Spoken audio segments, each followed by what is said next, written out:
Meus irmãos, graça, paz e misericórdia da parte de Deus e do Senhor Jesus Cristo sejam sobre todos os meus irmãos, sobre todos nós. Nós estamos em mais uma quinta-feira da nossa quarentena e desta vez eu estou gravando um vídeo que eu sei que comporá uma reunião doméstica dos meus irmãos, né, dos lares da nossa igreja, da primeira igreja evangélica e congregacional de Caruaru, e sei que os meus irmãos acompanharão esses estudos que temos denominado de a harmonia dos evangelhos. Eu já peço aos meus irmãos que abram a palavra de Deus em Mateus capítulo 14, a partir do versículo 13, é o nosso texto. Naturalmente eu vou fazer remissões necessárias aos evangelhos paralelos, aos textos paralelos, e nós iremos acompanhar hoje Jesus alimentando 5.000 e andando sobre as águas. É o nosso tema. Os meus irmãos, antes de tudo mais, vão juntamente comigo falar com Deus. Nós vamos orar. Senhor, nós te buscamos nesse momento e te suplicamos, ó grande Deus, que tu nos recebas e o culto, o serviço espiritual que temos prestado a Ti em nossos lares, a fim de que sejamos úteis à glória do Teu nome.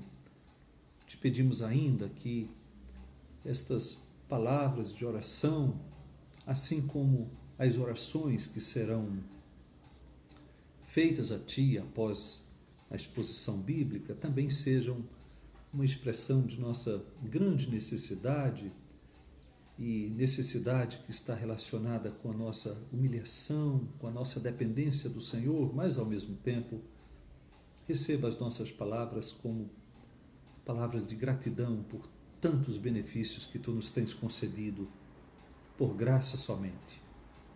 Nós oramos em nome de Jesus Cristo.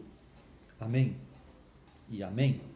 Pois bem, meus irmãos, nós estamos acompanhando o passo a passo da vida de Jesus com base nos evangelhos canônicos, Mateus, Marcos, Lucas e João. Em nosso estudo anterior, nós vimos Jesus enviando os 12 a uma cruzada de pregação evangelística e de curas e, ao mesmo tempo, recebendo a notícia da execução, da decapitação de João Batista por ordem de Herodes Antipas, governador que exercia seu domínio também na Galileia. Na sequência, ao ouvir que João havia sido decapitado, essa informação dos discípulos de João a Jesus está em Mateus capítulo 14, versículo 12. Foram e o anunciaram a Jesus, é assim que termina o versículo 12 de Mateus 14. Pois bem, ao ouvir que João havia sido decapitado, Jesus entrou em um barco e se retirou com os discípulos a um lugar deserto. As multidões, todavia, os seguiram a pé, de modo que quando Jesus e os discípulos desembarcaram, as multidões, já o aguardavam. Jesus, compadecido das multidões, as acolheu, as alimentou, não é? E aqui realiza o milagre da multiplicação de pães e peixes para uma multidão só de homens, de 5.000, e em seguida fez os discípulos retornarem de barco enquanto ele mesmo ficou com elas, dispersando-as, despedindo-as. Ocorre que nesse momento as multidões também quiseram fazer de Jesus rei. Esta é uma informação do Evangelho de João, do quarto Evangelho, razão pela qual Jesus se retirou a um monte sozinho para orar. Enquanto isso, os discípulos estão fazendo a jornada de volta, a travessia no mar da Galileia, momento em que eles foram apanhados por uma grande tempestade e alcançados por Jesus, que andou até eles andando sobre as águas. Terminada a travessia, já em Genezaré, as pessoas começaram a levar seus doentes a Jesus e todos que tocaram nele foram curados. Estes são os fatos que nós vamos acompanhar em nosso presente estudo com base em Mateus capítulo 14, versículos 13 a 36, em Marcos capítulo 6, versículos 31 a 56, em Lucas capítulo 9, versículo 10, segunda parte, até o versículo 17, e em João capítulo 6, versículos 1 a 21. Vamos em frente então? Vamos em frente. Pois bem, a notícia da execução de João Batista levou Jesus a se retirar da Galileia para um lugar deserto em um barco. Ou seja, ao saber que Herodes Antipas havia executado João, Jesus se retirou do território governado por Herodes Antipas. Marcos diz que essa retirada também objetivou proporcionar descanso aos discípulos que já vinham trabalhando exaustiva e ininterruptamente. Marcos diz porque eles não tinham tempo nem para comer. Está no Evangelho de Marcos, capítulo 6, versículos 31 e 32. Lucas nos diz que o lugar ermo situava-se ali nas proximidades de uma cidade chamada Betsaida. Lucas, capítulo 9, versículo 10, segunda parte. Ocorre que as multidões souberam da retirada de Jesus e o seguiram a pé. De modo que quando Jesus desembarcou, subiu ao monte com os discípulos e as contemplou, porque as multidões já o aguardavam. Então, nesse momento, o texto diz que os textos paralelos, dizem que Jesus se compadeceu das multidões, curou os enfermos e passou a ensinar-lhes. Mateus capítulo 14, versículo 14, por exemplo, diz: desembarcando, viu Jesus uma grande multidão, compadeceu-se dela e curou os seus enfermos. João diz que isto aconteceu nas proximidades da Páscoa dos judeus. Provavelmente João, com isso, já quer fazer um elo entre o Êxodo, e o maná do deserto com o fato de que Jesus é aquele que traz o pão do céu. Ele é o pão que desceu do céu e dá vida aos homens. Tanto o sinal que será realizado em seguida, como também o discurso dito por Jesus no Evangelho de João, a partir da multiplicação de pães e de peixes. Então, agora nós vamos falar um pouco sobre a primeira multiplicação de pães e peixes. Os meus irmãos sabem que estou acompanhando o texto de Mateus capítulo 14, versículos 15 a 21. Muito bem, esse é um único milagre de Jesus relatado em todos os evangelhos, nos 4 evangelhos. A tarde daquele dia já estava caindo, quando os discípulos propuseram a Jesus que despedisse as multidões, já que estavam em região desértica e com fome. Assim elas poderiam comprar comida para si e buscar um lugar de repouso nas vilas e nos povoados da circunvizinhança. Mas Jesus, de maneira surpreendente, diz que os discípulos mesmo que as alimentassem. Eles, naturalmente, se surpreenderam com a ordem de Jesus e começaram a propor muitos argumentos para justificar a impossibilidade de cumpri-la. Eles disseram coisas do tipo: não temos aqui senão 5 pães e 2 peixes, iremos comprar 200 denários de pão para lhes dar de comer, salvo se nós mesmos formos comprar comida para todo este povo. E Jesus, ainda segundo João, para experimentar Filipe, João deixa muito claro que Jesus sabia o que estava para fazer. Então, para experimentar Filipe, perguntou a Filipe onde comprariam pão para alimentar aquelas multidões. Filipe respondeu que nem 200 denários bastariam para que cada um recebesse um pedaço de pão. Isso está em João capítulo 6, versículo 7, Então, João, de novo, o 4º evangelho, também informa que André, irmão de Pedro, foi quem achou o rapaz que tinha os 5 pães e os 2 peixinhos, mas já argumentando contrariamente à ordem de Jesus. Mas isto é para tanta gente? Isso está no Evangelho de João, capítulo 6, versículos 7 a 9. Essa discussão com Filipe e com André. Você pode perceber aqui o que está acontecendo. Alguém foi achado com 5 pães e 2 peixinhos, né? Se esse rapaz estava tranquilo, dizendo, todos ficarão aqui sem comer, menos eu, aí ele começou a se preocupar na medida em que foi achado por André. Em resumo, Jesus deu uma ordem aos discípulos e eles a julgaram desarrazoada. Todos os recursos disponíveis e tudo quanto se podia perceber a olhos nus militavam contra aquela ordem que lhe soou draconiana. É muita gente, eles argumentaram, né? De fato, os evangelhos falam que eram cerca de 5.000 homens, e Mateus ainda, no versículo 21, acrescenta que eram 5.000 homens, sem contar mulheres e crianças. Versículo 21, como disse para os meus irmãos. Eles também disseram, não temos dinheiro suficiente, estamos longe, no deserto.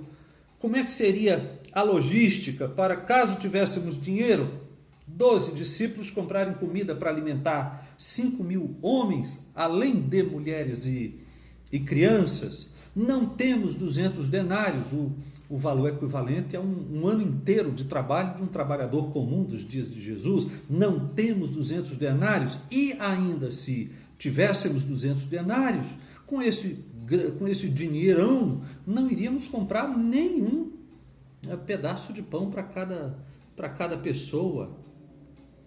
Bom, Jesus, nesse ponto, depois de ouvir toda a argumentação contrária à sua ordem, mandou trazer os 5 pães e os 2 peixinhos. Também mandou que as multidões se assentassem na relva, em grupos de 50 e de 100. Em seguida, ele deu graças pelo alimento, bendisse a Deus pelo alimento, começou a repartir os pães e os peixes entre os discípulos, e os discípulos entre as pessoas do povo, da multidão. No fim das contas, todos se fartaram e ainda sobraram 12 cestos cheios. E João diz que Jesus mandou recolher esta sobra. Segundo João, as palavras de Jesus foram para que nada se perca. Para que nada se perca. Vejam, meus irmãos, diversos destaques do texto merecem uma observação mais detida da nossa parte.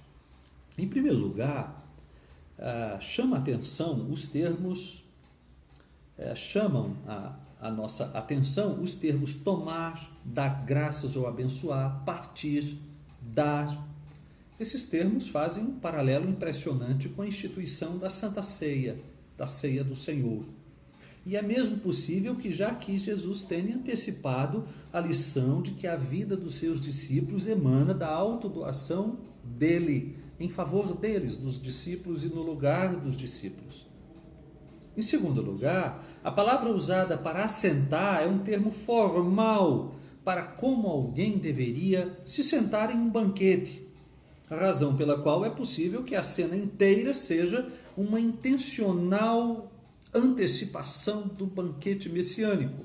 Às vezes, a consumação da nossa salvação é dita em termos de um grande banquete na presença dos patriarcas, como está aqui em Mateus capítulo 8, versículo 11. Digo-vos que muitos virão do Oriente e do Ocidente e tomarão lugar à mesa com Abraão, Isaque e Jacó no reino dos céus.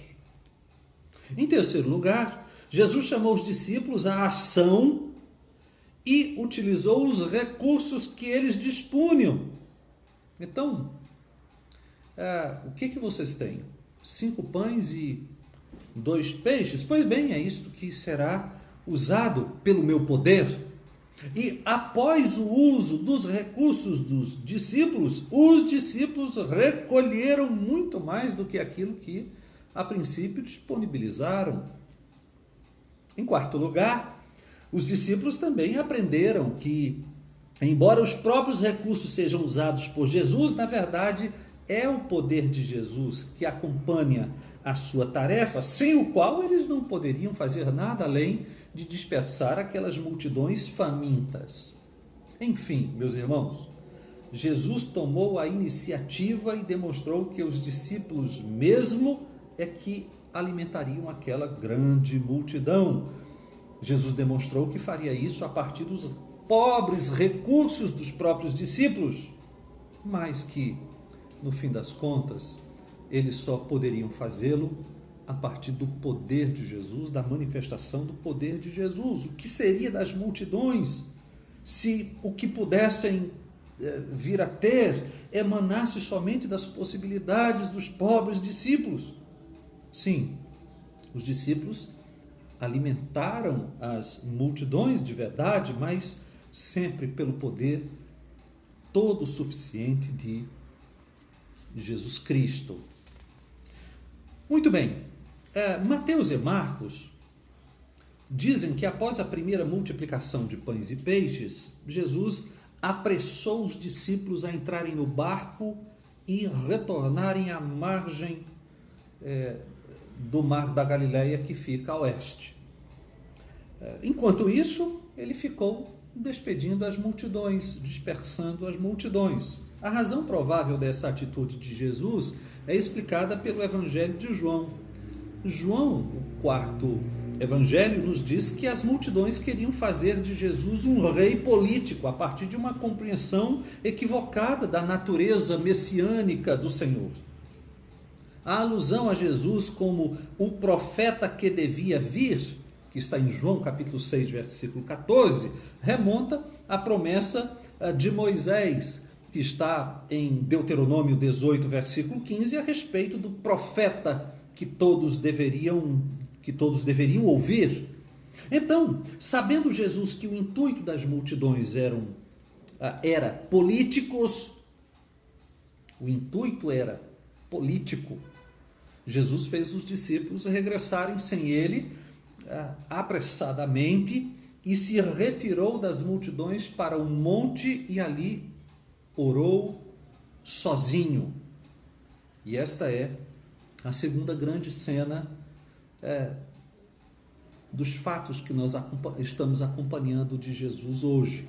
Primeiro, a retirada para lugar ermo e a multiplicação de pães e peixes para 5.000 só, de homens fora mulheres e crianças. Depois, manda os discípulos de volta, ele mesmo se retira das multidões para um lugar solitário, onde estava orando, e isto porque as multidões queriam arrebatá-lo para fazê-lo rei, disse o quarto evangelho. Quando os discípulos faziam a travessia à margem oeste do mar da Galileia, o barco começou a ser açoitado por ondas levantadas por fortes ventos. É verdade que os discípulos já tinham tido a experiência do poder de Jesus acalmando a tempestade no mar da Galileia. Nós vimos isso em momento anterior. Mas, desta vez, Jesus não está no barco. Eles não tinham, segundo pensavam, como clamar por Jesus naquele momento. Foram algumas horas de mar revolto, quando de repente, dizem os sinóticos, na quarta vigília da noite, ali nós estamos em um período entre 3 e 6 horas da madrugada, após uma jornada de 25 a 30 estádios, isso significa que eles já tinham caminhado 5 ou 6 quilômetros, segundo a informação de João capítulo 6, versículo 19, primeira parte. Nesse momento, Jesus foi ter com eles andando sobre as águas. Os discípulos se espantaram, gritaram de medo, porque concluíram, é um fantasma. Então, nesse momento, Jesus os tranquilizou, disse para que eles não temessem e afirmou que era ele. Jesus disse, sou eu. Somente Mateus narra um caso bastante extraordinário aqui a respeito do teste de Pedro para saber se era Jesus mesmo. Se és tu, Senhor, versículo 28 de Mateus 14, se és tu, Senhor, manda-me ir ter contigo por sobre as águas. Com efeito, meus irmãos, Pedro andou sobre as águas e foi andando até Jesus, até que ele começou a reparar na força do vento. De repente, Pedro tirou os olhos de Jesus e começou a ver a coisa extraordinária, um verdadeiro realismo mágico que estava vivendo naquele momento. E na medida em que ele começou a reparar na força do vento, ele teve medo e começou a submergir e a gritar: salva-me, Senhor. Mateus 14, versículo 30. Jesus prontamente o salvou, estendeu a mão, levantou Pedro, mas o repreendeu por sua pequena fé, segundo o versículo 31 de Mateus 14. Aqui, penso eu, se tem uma lição objetiva sobre o que acontece quando os olhos são tirados de Jesus e postos nas circunstâncias ameaçadoras do entorno. Deve-se concluir ainda que nem o medo, meus irmãos, nem o fracasso fazem Jesus nos abandonar. Mas finalmente Jesus subiu no barco e o vento cessou. Os discípulos reagiram com admiração ante o poder de Jesus sobre os elementos da criação. Isso está em Mateus capítulo 14, versículo 33. O medo foi banido pela presença de Jesus, e Marcos acentua que os discípulos não haviam compreendido o milagre dos pães, porque o seu coração estava endurecido. Está em Marcos capítulo 6, versículo 52. É sobre o milagre do pão que Jesus ainda vai tratar, segundo o grande discurso de João 6, continuação daquele capítulo.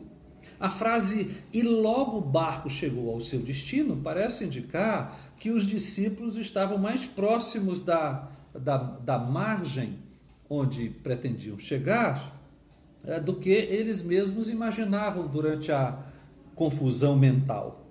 Quando eles chegaram na outra margem do Mar da Galileia, já em Genezaré, e aqui nós estamos em Mateus capítulo 14, versículos 34 a 36, Jesus outra vez estava no território de Herodes Antipas, voltou a ser o centro das atenções, pessoas lhe traziam enfermos de todas as vizinhanças, e apenas ao toque da sua veste elas eram curadas. Talvez numa leitura apressada nós pudéssemos chegar à conclusão que nós temos aqui apenas um movimento mecânico da cena de pessoas tocando em Jesus e sendo automaticamente curadas, mas eu penso que não é exatamente assim. Nós podemos deduzir que a fé dessas pessoas era sim, por que não? Como a fé daquela mulher que já havia sido curada anteriormente enquanto portava uma hemorragia por 12 anos. Aqui eu deixo os meus irmãos, que o Senhor aplique a sua palavra em nosso coração, e convido a você já para que esteja aí nos seguindo nas próximas quintas-feiras, porque nós estamos tratando da harmonia dos evangelhos, o passo a passo da vida de Jesus, com base numa leitura sincronizada dos evangelhos canônicos, quais sejam Mateus, Marcos, Lucas e João. Nós vamos orar nesse momento. Vamos orar. Senhor, nós te buscamos mais uma vez nesta hora, te damos louvores por tua palavra, porque ela é verdadeiro alimento para a nossa alma. É instrução para a nossa mente nesses momentos difíceis que passamos. Sê conosco e restaura-nos a sorte, restaura a sorte de Sião. Traz-nos de volta, Senhor, deste cativeiro ao nosso lugar próprio, ao lugar que tu nos deste, o lugar do encontro, para o louvor da tua glória. Nós oramos em nome de Jesus Cristo. Amém e amém. Meus irmãos, Deus abençoe a todos vocês. Saudade de todos. Recebam o meu forte abraço.